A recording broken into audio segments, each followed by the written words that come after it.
Hai teman-teman, salam sejahtera buat kita semua. Di sini kami kelompok 2 akan mempresentasikan hasil diskusi kami mengenai materi RPS dari mata kuliah Manajemen dan Administrasi Sekolah.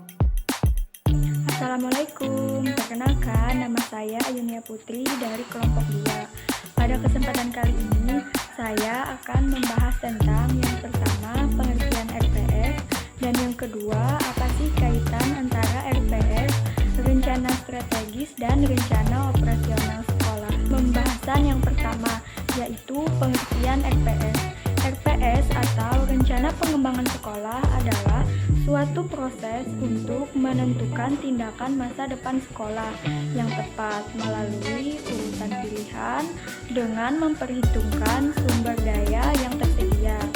RPS adalah dokumen tentang gambaran kegiatan sekolah di masa depan dalam rangka untuk mencapai perubahan atau tujuan sekolah yang telah ditetapkan. Pembahasan yang kedua yaitu apa kaitan antara RPS, rencana strategis, dan rencana operasional sekolah.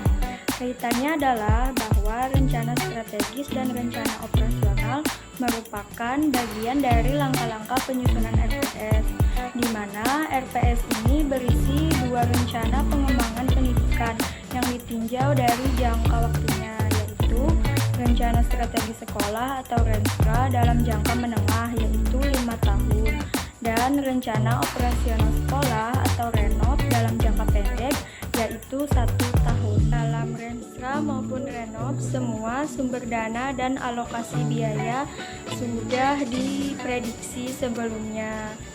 Dalam hal program harus memperhatikan kebutuhan sekolah, masyarakat, serta sesuai dengan rencana pengembangan pendidikan provinsi dan rencana pengembangan pendidikan nasional. Baiklah teman-teman, saya akan menjelaskan mengenai materi pengembangan program sekolah, pengembangan kurikulum, dan pengembangan proses belajar mengajar. Yang pertama, yaitu mengenai pengembangan program sekolah. Pengembangan program sekolah adalah program terpadu selama 3 atau 4 tahun yang bertujuan untuk meningkatkan mutu pembelajaran sekolah sesuai dengan standar tinggi sebagai sekolah model atau sekolah unggulan di wilayah terkait. Langkah-langkah yang dilakukan di dalam pengembangan program sekolah itu ada 4 teman-teman. Yang pertama yaitu merumuskan sasaran yang akan dicapai dan indikator keberhasilannya. Yang kedua untuk merumuskan program prioritas. Dan yang ketiga untuk merumuskan rincian kegiatan. Dan yang keempat itu ialah menyusun rencana biaya. Merumuskan program-program alternatif apabila sasaran bisa dicapai melalui lebih dari satu program dan kegiatan.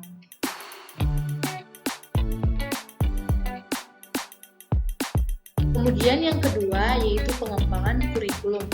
Pengembangan kurikulum adalah proses perencanaan dan penyusunan kurikulum oleh pengembang kurikulum dan kegiatan yang dilakukan agar kurikulum yang dihasilkan dapat menjadi bahan ajar dan acuan yang digunakan untuk mencapai tujuan pendidikan nasional. Pengembangan kurikulum dilakukan karena sifat kurikulum yang dinamis selalu berubah, menyesuaikan diri dengan kebutuhan mereka yang belajar.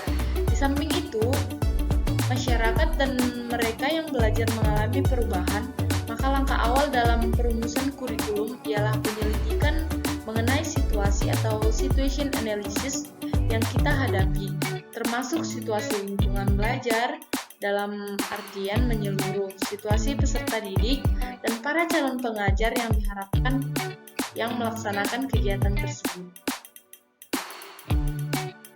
Kemudian yang ketiga yaitu pengembangan proses belajar mengajar. Pengembangan proses belajar mengajar adalah proses yang di dalamnya terdapat kegiatan interaksi antara guru dan siswa dan komunikasi timbal balik yang berlangsung dalam situasi edukatif untuk mencapai tujuan belajar. Perkenalkan, nama saya Destri Aprilia, NIM 20 30 10 21 20 28. Di sini saya akan membahas mengenai yang pertama, pengembangan sarana dan prasarana pendidikan. Yang kedua,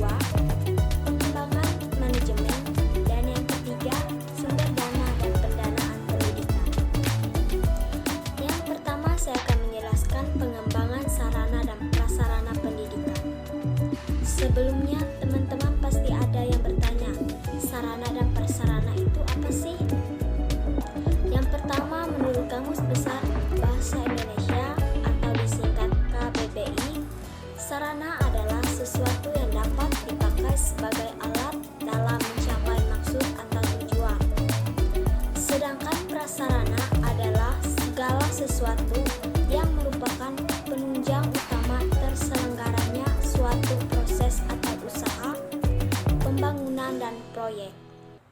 Yang kedua, secara bahasa atau etimologi, sarana berarti alat langsung untuk mencapai tujuan pendidikan, sedangkan prasarana mengandung pengertian suatu alat tidak langsung atau mencapai tujuan dalam pendidikan.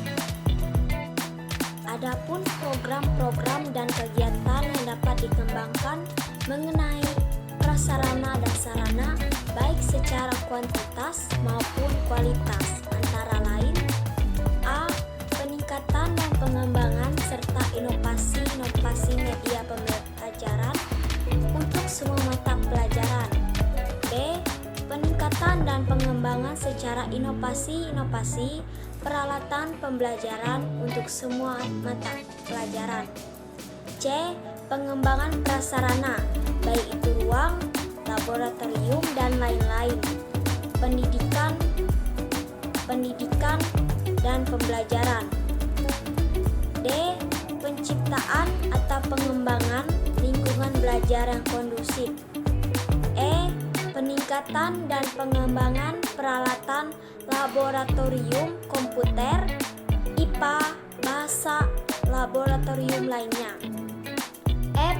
Pengembangan jaringan internet, baik bagi peserta didik, pendidikan, maupun tenaga kependidikan. G. Pengembangan atau peningkatan peralatan atau bahan perawatan sarana dan prasarana pendidikan. Dan H. Pengembangan peralatan dan inovasi pusat-pusat sumber pembelajaran. E. Pengembangan manajemen. Manajemen pendidikan secara umum dapat diartikan sebagai proses untuk mencapai tujuan pendidikan melalui kerjasama dengan orang lain. Dengan demikian, tujuan pendidikan adalah suatu ideal tentang pendidikan yang akan dijadikan sebagai sesuatu yang akan dicapai. Tujuan pendidikan adalah untuk menjadikan manusia Indonesia yang memiliki kecerdasan yang komprehensif, kompetitif, dan bermoral. Hal berikutnya, bahwa manajemen pendidikan selalu terkait dengan kemampuan menggerakkan orang lain untuk secara bersama-sama mencapai tujuan pendidikan. Maka, berarti di dalam manajemen pendidikan haruslah dilibatkan dengan kerjasama yang sangat dinamis antar komponen pendidikan, baik yang berupa orang maupun komponen lainnya. Komponen manusia tersebut adalah dosen atau guru, mahasiswa atau murid, staf, dan stakeholder pendidikan secara umum. F. Sumber dana dan pendanaan pendidikan. Sumber dana pendidikan adalah semua pihak-pihak yang memberikan bantuan subsidi dan sumbangan yang diterima oleh lembaga sekolah, baik dari lembaga sumber resmi maupun dari masyarakat sendiri secara teratur. Contohnya dari sumber dana atau biaya yang berasal dari lembaga resmi adalah sumbangan dari pemerintah pusat, anggaran atau APBN, pemerintah daerah, APBD. Selanjutnya ada dari wali murid berupa sumbangan pembinaan pendidikan, SPP, dan dari masyarakat. Dana dari pemerintahan daerah berasal dari APBD tingkat kabupaten atau kota. Dana dari APBD digunakan untuk mendukung kegiatan-kegiatan bidang pendidikan yang ada di daerah yang bersangkutan, baik untuk kegiatan rutin maupun kegiatan pembangunan.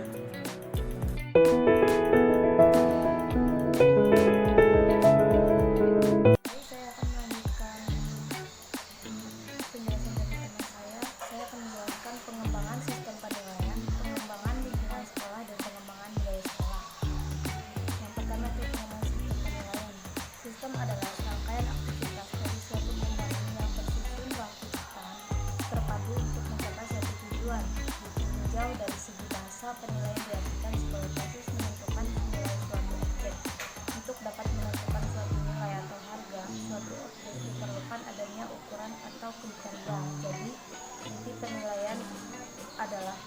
memberikan atau menentukan nilai kepada objek tertentu berdasarkan suatu kriteria tertentu. Nah, yang di bawahnya ada pengembangan lingkungan sekolah, di mana sekolah merupakan gerbang awal ilmu pengetahuan dan tempat transfer informasi melalui sekolah, pembinaan, penanaman, pelibatan siswa secara aktif dalam menumbuhkan kepedulian lingkungan sangat potensial dan besok disampaikan melalui jalur pendidikan sejak dini. Di bawahnya ada yang dimaksud dengan mengembangkan sekolah yang berkualitas, di mana untuk mengembangkan sekolah yang bermutu atau berkualitas dibutuhkan adanya lingkungan budaya sekolah yang kondusif, dinamis, dan demokratis. Nah, yang terakhir yaitu ada pengembangan budaya sekolah, yaitu secara etimologis pengertian budaya berasal dari kata Latin vulgar yang berarti membajak tanah, mengolah, memelihara ladang. Namun pengertian yang semula agraris lebih lanjut diterapkan pada hal-hal yang lebih rohani. Nah, bahasa Indonesia mengartikan kebudayaan dari bahasa Sanskerta atau budaya, yaitu bentuk jamak dari buddha yang berarti budi atau akal. Pendapat lain mengatakan bahwa kata budaya adalah sebagai suatu perkembangan dari kata menurut budaya yang berarti daya dari budi. Karena itu mereka membedakan antara budaya dan kebudayaan. Budaya adalah daya dari diri yang berupa cipta, aksa, dan rasa, sedangkan kebudayaan adalah hasil dari ciptaan, karsa, dan rasa tersebut. Nah, di sini ada manfaat budaya sekolah. Yang pertama, manfaat yang diperoleh dengan pengembangan budaya sekolah yang kuat, intim, kondusif, dan bertanggung jawab adalah yang pertama, menjadi kualitas kerja yang lebih baik, membuka seluruh jaringan komunikasi dan segala jenis berlevel, baik komunikasi vertikal maupun horizontal, lebih terbuka dan transparan, menciptakan kebersamaan dan rasa saling memiliki yang tinggi, meningkatkan solidaritas dan rasa kekeluargaan. Jika menemukan kesalahan akan segera dapat diperbaiki. Dan yang terakhir, dapat beradaptasi dengan baik terhadap perkembangan. Perkenalkan, nama saya Elsa Gisepa, NIM 20303030212160.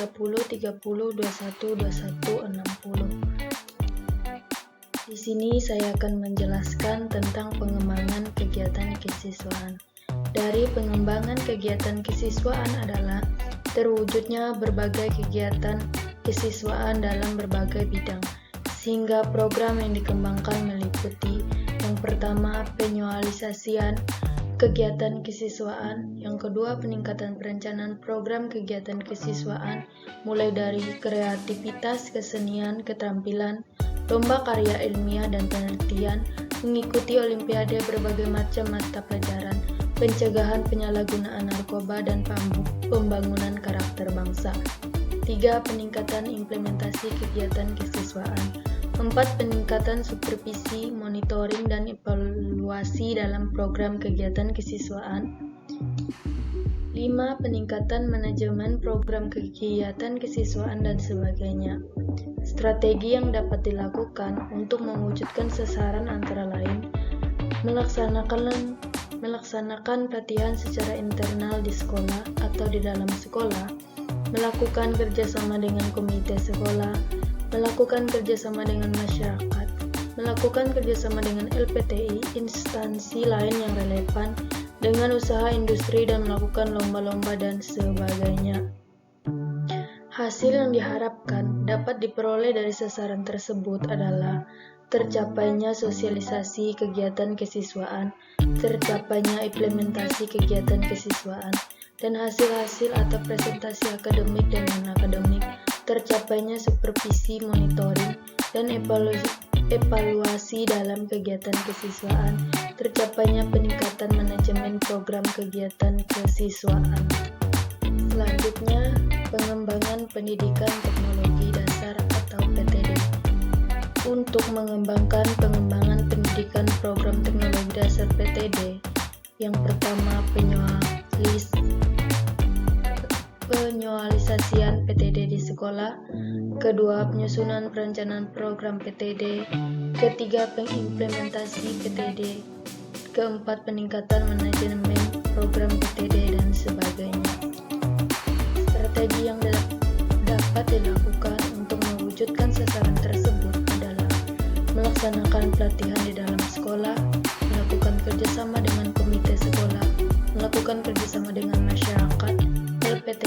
instansi lain yang relevan. Sekian presentasi dari kami kelompok 2, semoga bermanfaat dan terima kasih.